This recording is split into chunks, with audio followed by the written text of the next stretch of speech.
ఎవరి దగ్గరైతే మీ రహస్యాలను పూర్తిగా చెప్తారో వారి దగ్గర మీ స్వతంత్రాన్ని కూడా పూర్తిగా కోల్పోతారని మాత్రం తెలుసుకోండి. ఖచ్చితంగా అంతా కొంతకాలమే, అందరూ కొంత దూరమే. ఈరోజు వద్దనుకున్నవన్నీ కూడా నిన్నటిదాకా వదులుకోలేనివి కదా, కాదంటారా? అందరికీ ఇలా జరిగే ఉంటుంది. బంధం పేరుతో బాధ పెట్టేవారిని, స్నేహం పేరుతో చెడగొట్టేవారిని ఎప్పుడు కూడా జీవితంలో దూరం పెట్టడమే చాలా మంచి పని.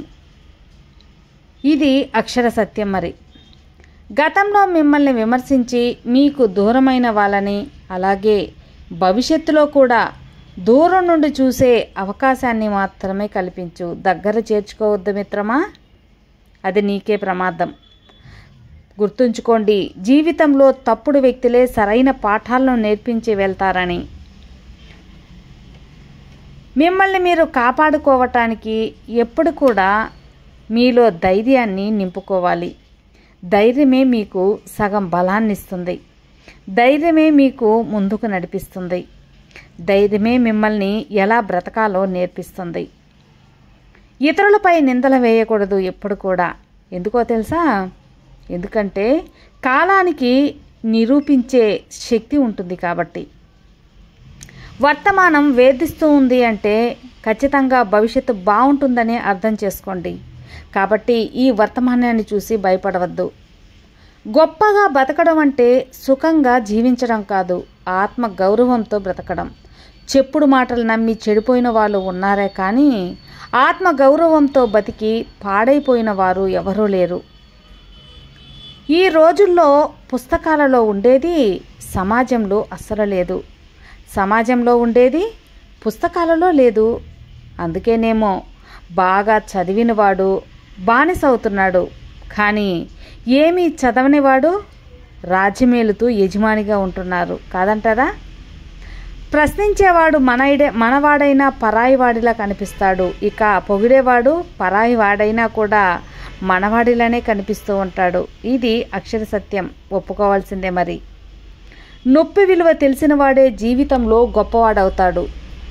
విలువ ఇవ్వని స్త్రీల కోసం కన్నీరు కార్చే కంటే కూడా విలువ ఇచ్చే తల్లి కోసం చెమటను చిందించడం ఓ జీవితానికి అర్థంగా ఉంటుంది. ఆలస్యమైనా పర్వాలేదు మిత్రమా, కానీ ఆశయం నీకోసం అడ్డదారులు మాత్రం తొక్కవద్దు.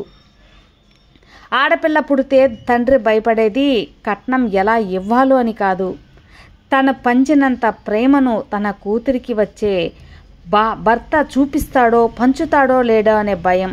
ఇది కేవలం కూతుర్ల కన్నా తండ్రులకు మాత్రమే తెలుస్తుంది. ఎదుటి వారి మంచితనాన్ని చేతగానితనంగా చూడవద్దు.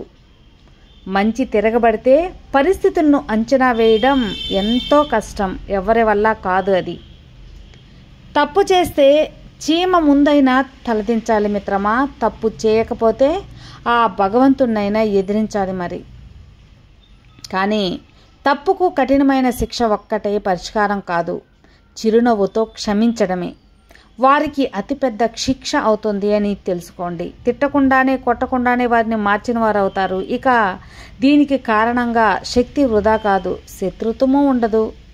మనిషికి చాలా విచిత్రమైన స్వభావం. ఇసుకలో సాధన చూపిస్తాడు, రాయిలో శిల్పంగా మారుస్తాడు, లోహంలో ఆభరణాన్ని చేస్తాడు, ఆకులో ఔషధాన్ని, అద్దంలో అందం చూస్తాడు, ఇక వ్యసనంలో ఆనందం చూస్తాడు. కానీ సాటి మనిషిలో మాత్రం మనిషిని ఎప్పటికీ చూడలేడు. అవునా కాదా? వృక్షాలు మాట్లాడవు, పక్షులు మాట్లాడవు, జంతువులు మాట్లాడవు, సూర్యుడు కూడా మాట్లాడడు. కానీ పరిపూర్ణంగా ప్రకృతి యొక్క శక్తితో వాటి ధర్మాలను ఎంతో గొప్పగా నిర్వర్తిస్తూ ఉంటాయి. కానీ మాట్లాడే మనిషి మాత్రం ఎక్కువ ఏ ధర్మాన్ని కూడా నిర్వర్తించటం లేదు. ఎందుకు మరి? ఏదైనా సాధించటానికి, సాధన చేయటానికి వాదన కాదు, గుర్తుంచుకోండి. బాధల్ని ఇచ్చిన భగవంతుడు ఆనందాన్ని ఇవ్వడా? ఇస్తాడు.